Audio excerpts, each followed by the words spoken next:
Je to nemocnica, ktorá je vybavená novými, modernými, špičkovými prístrojmi a personálom na špičkovej úrovni, ktorý dokáže poskytovať kvalitnú zdravotnú starostlivosť pre rodičky a teda aj novorodencov. Doručujeme kvalitu do odľahlých regiónov v rámci celého kraja rovnomerne, pretože sa nebavíme tu o krajskom meste, bavíme sa o okresnom meste, ktorého spádovou zónou je okres Krupina, okres Detva, okres Žiar nad Hronom a práve títo ľudia z týchto oblastí sa môžu spoľahnúť, že majú takú kvalitu, ako si jednoducho človek v Európskej únii v 21. storočí zaslúži. Vytvorenie toho vzťahu medzi matkou a dieťaťom začína v tých prvých minútach života a ten intenzívny kontakt je veľmi dôležitý. Je dôležitý pre toho novorodenca a vytvára celý taký ten jeho budúci neurobiologický vývoj tým správnym smerom.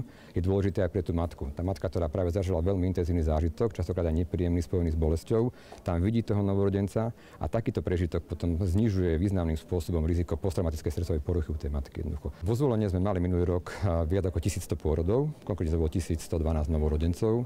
Čo je dôležité zdôrazniť je to, že je dôležité udržovať nízke percento cisárskych rezov. Ten cisársky rez je takisto významný zásah do toho pôrodu a dobrá pôrodnica má málo cisárskych rezov. My sa môžeme pochváliť tým, že vo Zvolení máme 22% cisárskych rezov a ostatné pôrody idú prirodzeným spôsobom.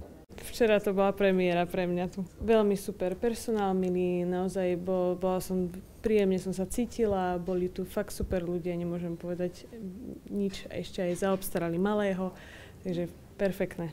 A moderné priestory sa mi veľmi páčia, som bola prekvapená, že ako to bolo prerobené, takže som bola veľmi spokojná, či už pohodlie, či už nové stroje, nové postele, všetko, takže veľmi spokojná. Dali mi ho hneď po porode, aj hneď ako ho zabalili do perinky, takže sme boli hneď v kontakte, čo bolo super. Čo sa týka samotnej rekonštrukcie, tak je rozdelená na dve etapy.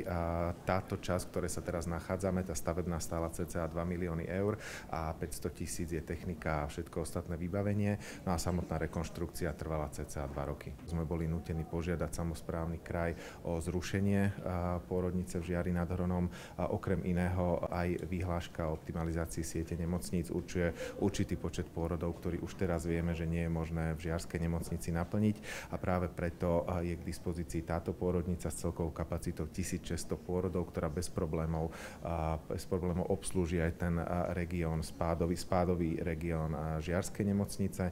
Máme k dispozícii sanitky, dopravu, takže myslíme si, že bezpečnosť rodičiek bude zaručená. Taktiež je k dispozícii pôrodnica v Leviciach, ktorá v podstate je ďalšou najbližšou pôrodnicou vedľa Žiaru.